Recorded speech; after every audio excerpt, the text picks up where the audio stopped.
सगळे गोंयकारांक येवकार नमस्कार। म्हाका दिसता सगळे एक्टिविस्ट गोंयकार पॉलिटिकल लिडर्स आणि आज आपले जे फिलिंग्स आसा हे गोंयकारां मुखार दवरला।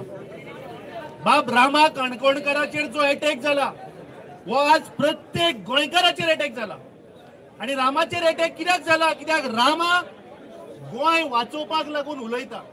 जर तर खंय दोंगर कापले जाल्यार थंय रामा उबो आसता, रस्त्यार फोंड पडले जाल्यार शंकर पळची आणि रामा काणकोणकार मुखार आसता। म्हाका दिसता आज वो डेमोक्रेसीचेर अटॅक आसा।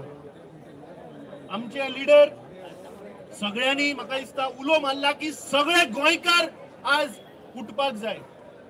आज हांगा आझाद मैदानाचेर एक काही हजार लोक आयले म्हणून जावचे ना। म्हाका दिसता हो करप्ट प्रमोद सावंताच्या सरकाराक म्हाका दिसता आमकां उत्तर दिवचे पडटले। आमचे सगळे बाकीचे activist political leader social activist आमचे डिस्कस करून म्हाका दिसता सोमारा गोंय बंद करचे पडटले आणि प्रत्येक गोंयकाराक रस्त्यार येवचे पडटले। देव बरें करूं।